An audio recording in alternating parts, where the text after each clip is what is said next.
ramped up its assault on the whole panoply of people's rights, reforms, entitlements, all of which were the handiwork of decades of hard struggle. Economic and political reforms that were once thought to be sacred became dispensable. Everything that gave people some security was on the chopping block.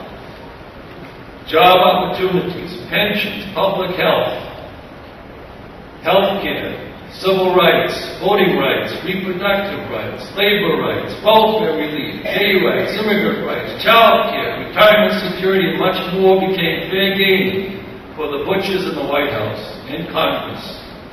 And this many-sided assault continues to this day.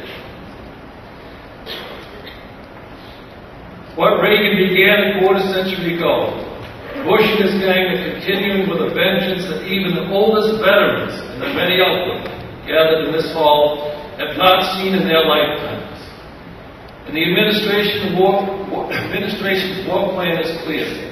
Give trillions in tax handouts to the wealthiest families and corporations. Force the federal government deep into the red and then scale back the welfare functions and institutions of the state, while enlarging its militarist side. Eliminate virtually all regulations impeding corporate exploitation of working people and nature. Impose CAFTA and other trade agreements that will further erode the manufacturing base and shift union jobs elsewhere. Reverse the rights revolution and crack down on people's organizations. Blur the lines between church and state.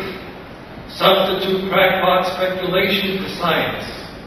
Cultivate hate and divisions among the American people, and throw mountains of cash at white right-wing grassroots and fundamentalist religious organizations. In short, Bush wants to restructure the state into a repressive, redistributive, and undisguised mechanism in the service of the wealthiest families and corporations.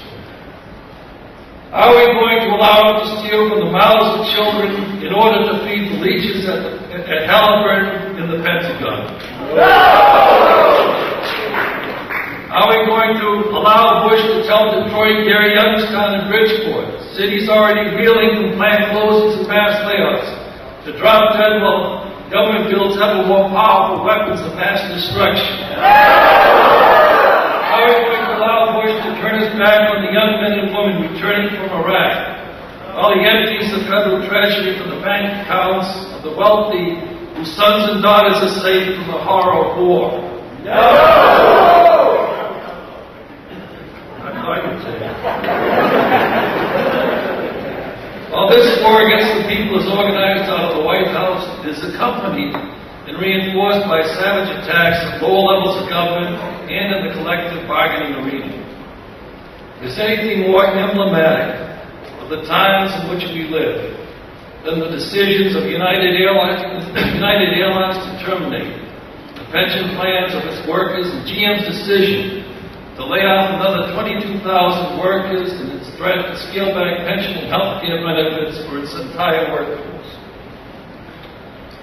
On an international level, the events of September 11th were turned into an opportunity to convert a unipolar decade into a unipolar century, in which the U.S. would employ its awesome combination of military and financial power to sit atop the global pyramid of states and impose a set of political and economic arrangements to serve its interests. Of course, previous administrations had imperialist designs too. What we have to appreciate, though, is not so much the similarities of policy between the Bush administration and its predecessors, but the dissimilarities. The accent of this administration is on unilateralism and the use of military power.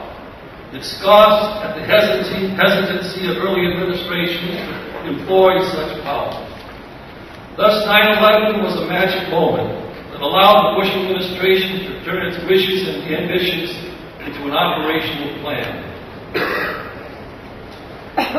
In the early going after 9/11, the Bush administration had the initiative and the momentum. But it wasn't as easy as they hoped. At first, hesitantly, quietly, a few voices of dissent began to be heard. As time passed, other voices expressed dismay, and then anger with Bush's policies. But as more time passed, the number of dissident voices grew still greater, culminating in the millions who took part in massive peace actions before and during the invasion of Iraq.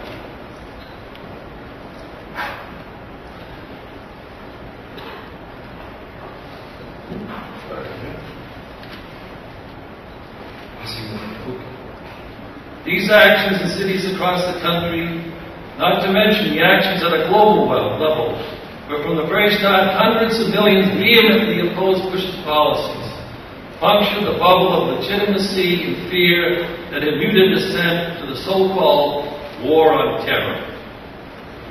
These millions of protesters gave courage to the labor and people's movement to resume their opposition to Bush's policies, thus signaling that his honeymoon was over. At no time was this more evident than last fall, when a broad-based, labor-led coalition battled Bush and the fraction of the ruling class that he represents to nearly a standstill. And though we came up a little short on election day, so did Bush. While he won by a sliver, he was denied a popular mandate for his reactionary policies. Nevertheless, sitting at the main levers of political power, surrounded by a cowardly mainstream media, and enjoying the support of right-wing grassroots constituents, this administration fervently believed that it could ignore popular sentiments and plow ahead with its reactionary policies. But how wrong they were. Tensions and divisions in the Republican Party have surfaced on a range of issues, including the budget, immigration, and filibuster rule.